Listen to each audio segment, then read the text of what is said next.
Ya, entonces, buenas noches. Vamos a dar inicio a este día y también iniciando el año.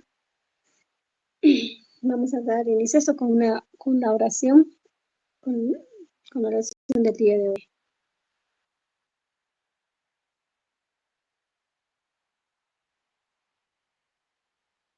Vamos a abrir nuestros corazones a la espiritualidad, a esa espiritualidad benévola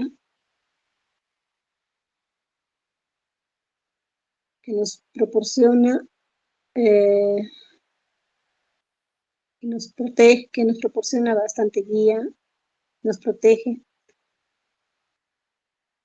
a la que siempre estamos pidiendo también protección en nuestros corazones, en nuestras acciones y en nuestros pensamientos, que proteja también nuestros corazones y nuestra mente, para que de esta manera, en algún momento que nosotros tengamos que reflexionar por lo que hemos hecho, estemos tranquilos y con la misión de haber hecho todo correcto.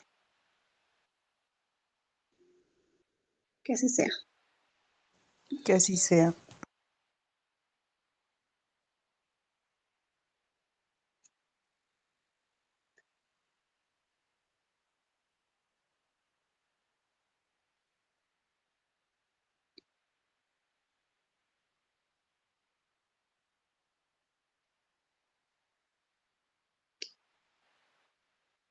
Bien, la clase de hoy es del Evangelio según el Espiritismo, capítulo 26,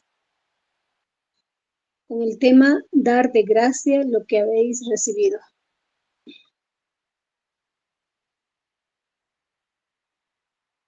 Vamos a mencionar los ítems que comprenden este capítulo número 26.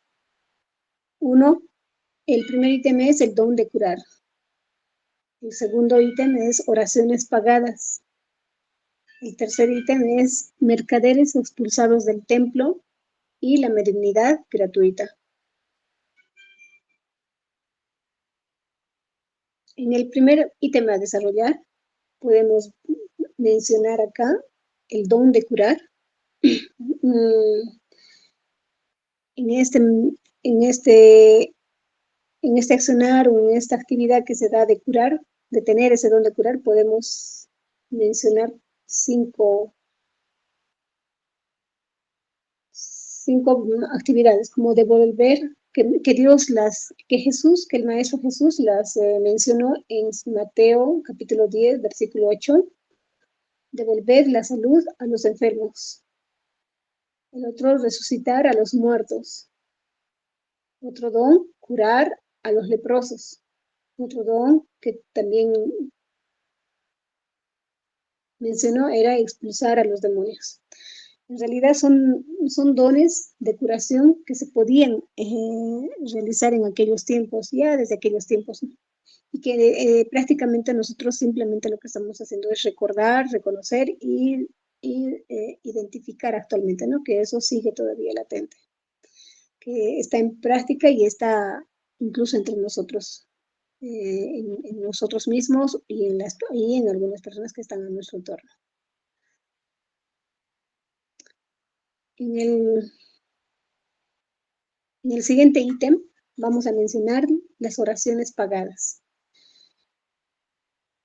Dijo a continuación el maestro a sus discípulos, ante todo el pueblo que lo escucha, guardaos de los escribas, que gustan de pasearse con largas túnicas, que se complacen en ser saludados en las plazas públicas y en ocupar los primeros asientos en las sinagogas y los primeros lugares en los banquetes, y que en el pretexto de largas oraciones devoran las casas de las viudas. Esas personas recibirán una condenación más rigurosa. En este ítem nos está enfocando el Maestro Jesús a esos escribas fariseos, ¿no? Que eran para entonces los sabios, aquellos que podían decir que estaba bien, que no porque anteponían su conocimiento y la sabiduría que ellos tenían, de lo que se valían para poder, en realidad, para poder extraer o sustraer el dinero de aquellas personas que creían que ellos eran el medio, el único medio para poder llegar a Dios.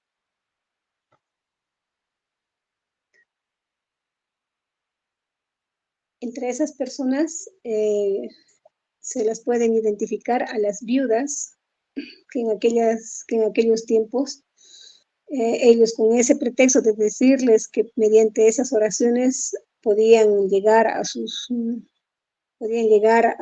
conectarse con sus esposos ya fallecidos y tener esa conexión y ayudarles a elevarse. Entonces ellas iban depositando el dinero y ellos sabían de qué manera poder llegar a conseguir ese propósito.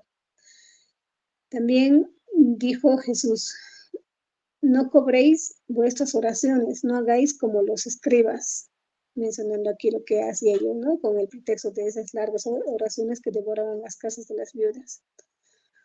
En realidad llegaban a apoderarse de sus fortunas. En el siguiente cuadro, continuando con lo que es las oraciones pagadas, también podemos mencionar lo que son esas oraciones que vamos a dar, que vamos a escuchar y vamos a dar cuando nosotros realmente necesitamos hacer esa conexión. En realidad la oración es un acto de caridad, es un impulso del corazón, y cobrar por algo que nos tiene que nacer del corazón sería muy irracional. Cobrar la oración dirigida a Dios a favor de otro significa transformarse en un intermediario asalariado. En ese caso, la oración constituye una fórmula cuyo precio es proporcional al tiempo que lleva a pronunciarlo. En este caso, podríamos identificar dos situaciones. Uno,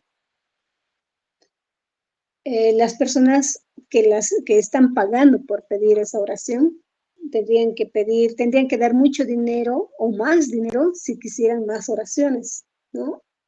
O simplemente si una oración, o pensar que si una sola oración es suficiente, entonces el repetir varias oraciones también sería tal vez algo inútil, un exceso inútil de lo que se está repitiendo. Entonces hay un poco de incoherencia en lo que está pidiendo el que va a orar y el que está pidiendo que se lo oren. Entonces, tampoco no se ve justo para los ojos, en este caso de Dios, que una persona no se dé la voluntad de orar y pretenda que con su dinero va a conseguir lo que esa persona no puede hacerlo o no se siente capaz de lograr hacerlo, ¿no? Tal vez también porque en algún momento se nos ha hecho creer que solo aquellas personas sabias que han tenido estudios con lo que es la creencia en Dios, en lo que es la divinidad, pueden llegar solo a esa conexión, que ellos son el único canal. Y nosotros nos sentimos o nos vemos, aquellos que no hemos hecho esos estudios largos, nos vemos como personas no favorecidas con esa conexión. Entonces es una forma también de identificar quienes no están trabajando en uno mismo, ¿no? Y están viéndose muy delimitados en sus aspectos de evolución espiritual.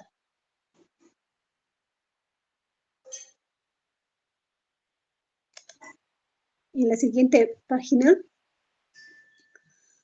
vamos a cambiar de ítem. Aquí vamos a hablar sobre mercaderes en el templo.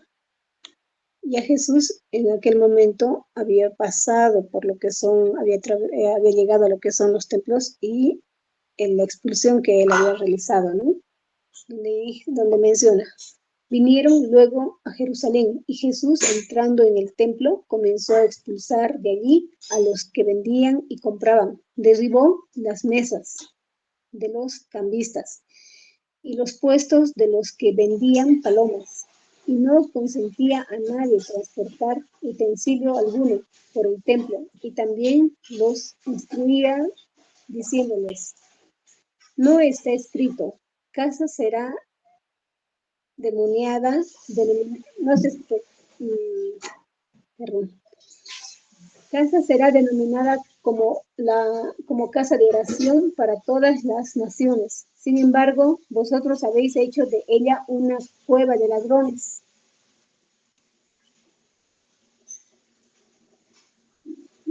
Es la forma que el maestro ha mencionado, él les indicaba, ¿no?, que no era el lugar adecuado para ese tipo de acciones. Cuando estas personas que han sido echadas del templo por su accionar y esas actividades tan paganas que llevaban ahí, los que estaban al tanto o a la cabeza de ellos, los sacerdotes, eran los que se han puesto incómodos por la presencia del maestro, ya que ahí directamente se iban a definir que Jesús iba a ser como un obstáculo, y es donde empieza tal vez un poco el problema de querer deshacerse de él, ¿no?, para que no interfieran en sus negocios.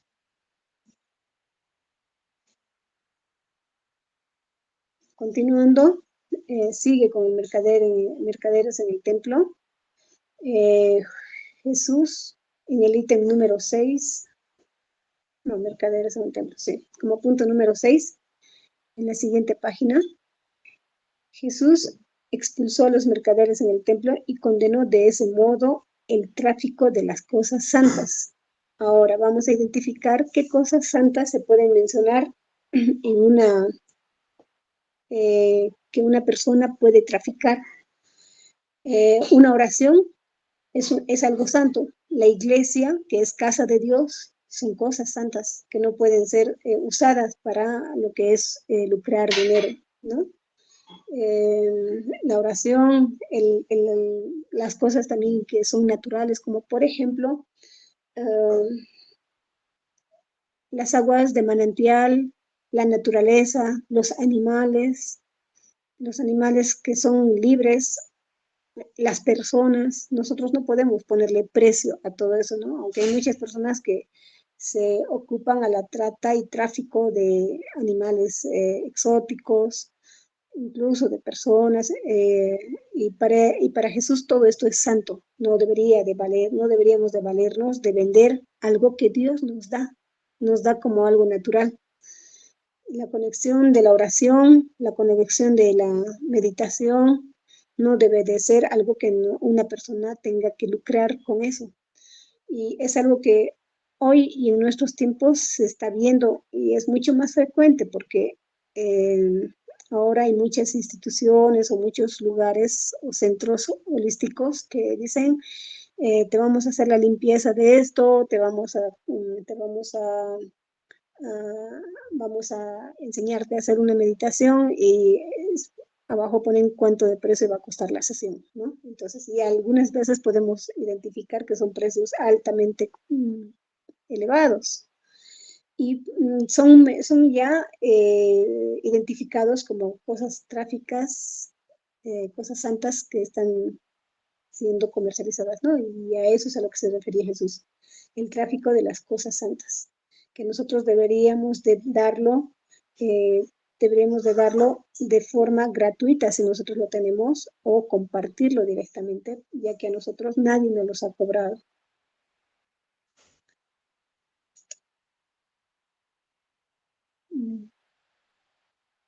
Vamos a continuar con el siguiente ítem, que es la mediunidad gratuita. En este ítem vamos a ver un poco de aquellos mediums modernos, ¿no?, que actualmente se están desenvolviendo en estos tiempos. Y que se están presentando con distintas y diferentes mediunidades, diferentes dones. También vamos a aclarar que los apóstoles antes también tenían mediunidad. Habían recibido asimismo de Dios un don gratuito, el de ser los intérpretes de los espíritus, para instruir a los hombres, mostrarles el camino del bien y conducirlos hacia la fe, y no para venderles palabras que no les pertenecen, dado que éstas no son el fruto de sus concepciones o investigaciones ni de su trabajo personal. Entonces, el principio de Dios era querer llegar con la luz a todos.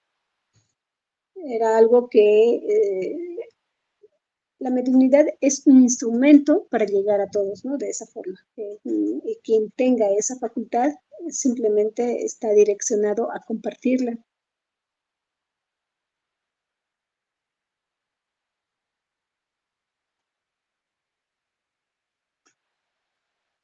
Cuando una persona identifica en sí misma una mediunidad, no debe delimitarse a decir yo no podía o simplemente decir yo no quería porque me ha dado miedo, sino el de más bien guiar. Si nosotros nos topamos con una persona que está en ese tipo de ya conexión, decirle que esa es su misión. Y si nosotros nos identificamos como alguien así, entonces saber que tenemos que trabajarla. Sabemos que tenemos que hacer algo por las personas para compartir lo que estamos no solamente sintiendo, sino ahora aprendiendo.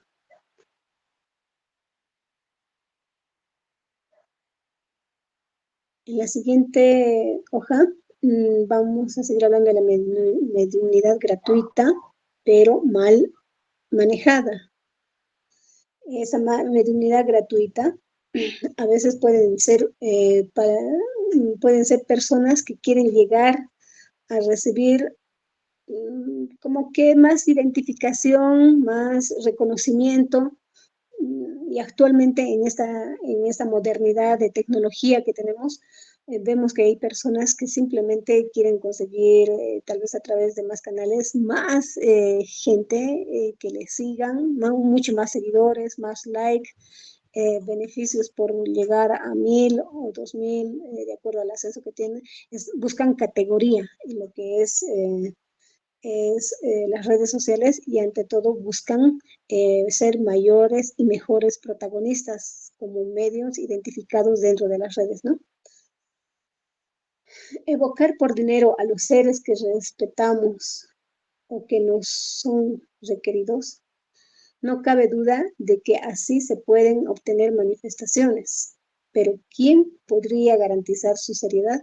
Los espíritus frívolos, mentirosos, traviesos y la turba de espíritus inferiores de pocos escrúpulos acuden siempre y están dispuestos a responder lo que se les pregunte, sin que se les preocupe la verdad. Entonces es algo que no les interesa decir a alguien, que no les interesa si alguien pregunta y ellos responden falsamente o responden de manera equivocada, siempre y cuando la persona siga contenta con el trabajo que está haciendo.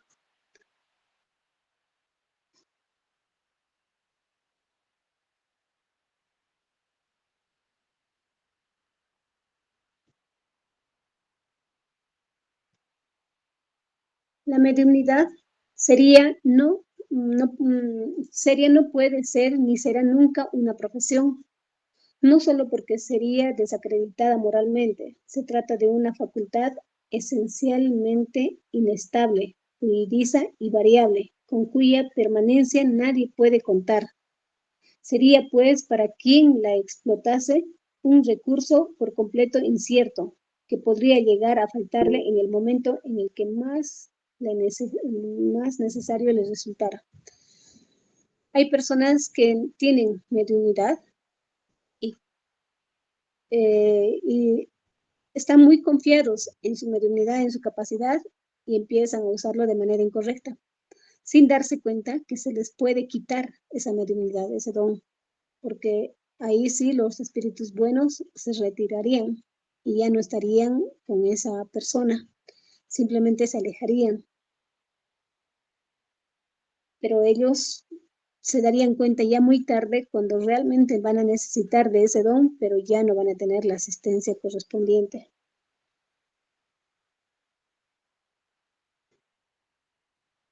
Entonces,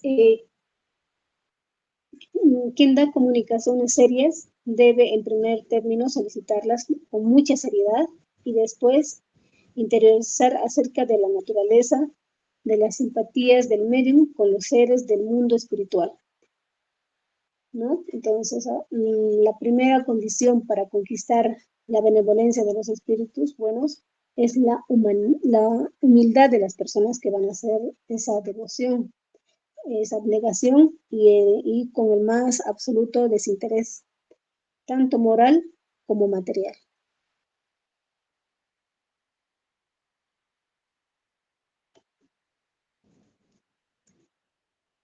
La mediunidad es una cosa santa, así como las cosas santas que ya se habían identificado que no pueden ser traficadas, que debe ser practicada de manera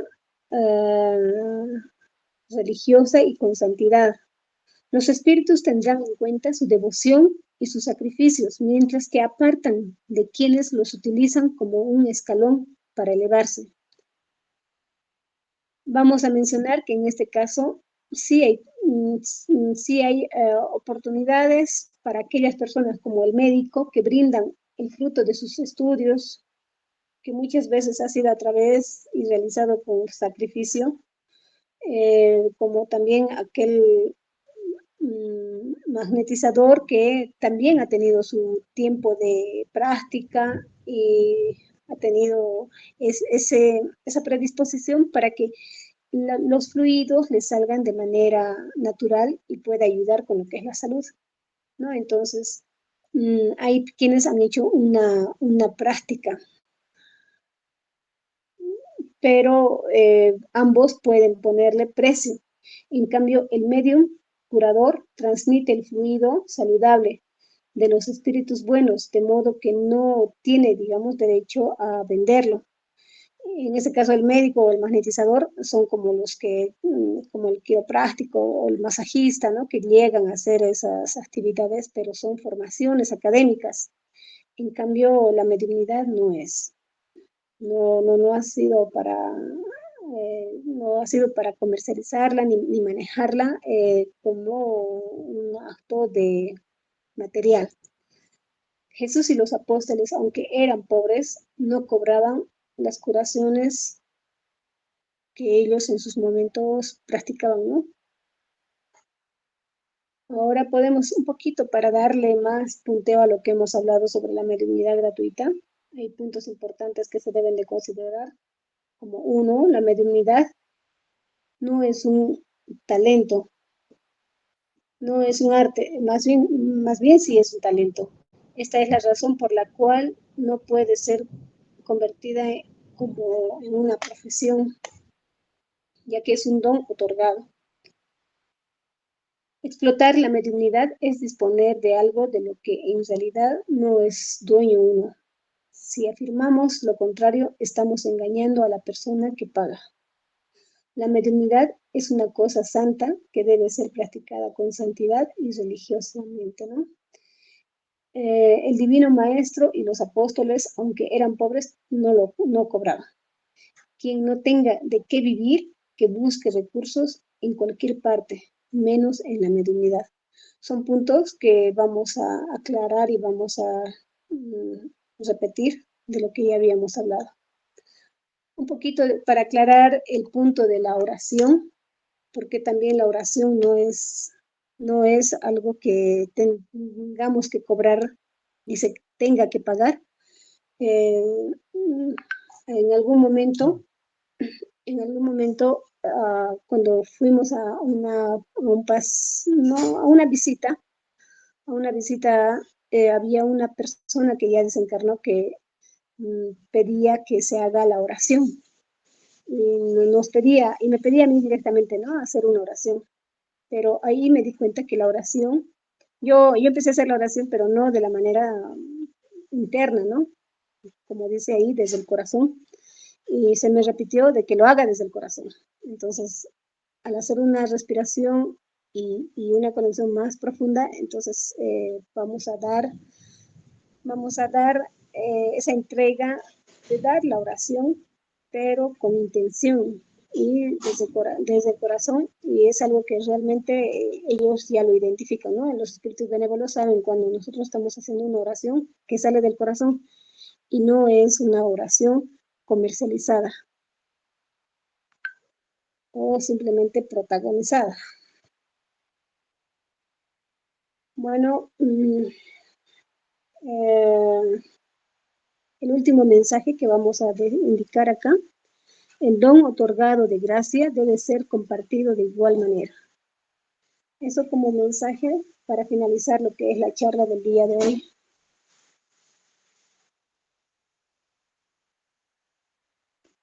Muchas gracias.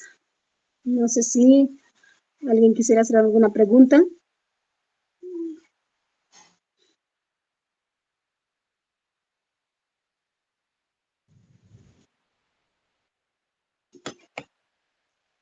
Y eso habríamos terminado. Vamos a dar la oración de cierre y agradecer la participación de todos los que están en sala. Vamos a elevar nuestro pensamiento a los espíritus buenos, aquellos espíritus que siempre nos están guiando, ¿no? Que siempre nos están acompañando en nuestros estudios, que den inicio también a este nuevo año, a esta nueva etapa, para que nosotros tengamos rumbos más abiertos para tener más conocimiento y poder llegar a esos estudios que nos ayudan a identificar aquellas acciones que estamos todavía queriéndolas trabajar y que nos faltan trabajarlas. Vamos a agradecer también a las personas que siempre nos están guiando por todo aquello que nos llega y que nos toca. Que así sea. Que así sea. Que así sea.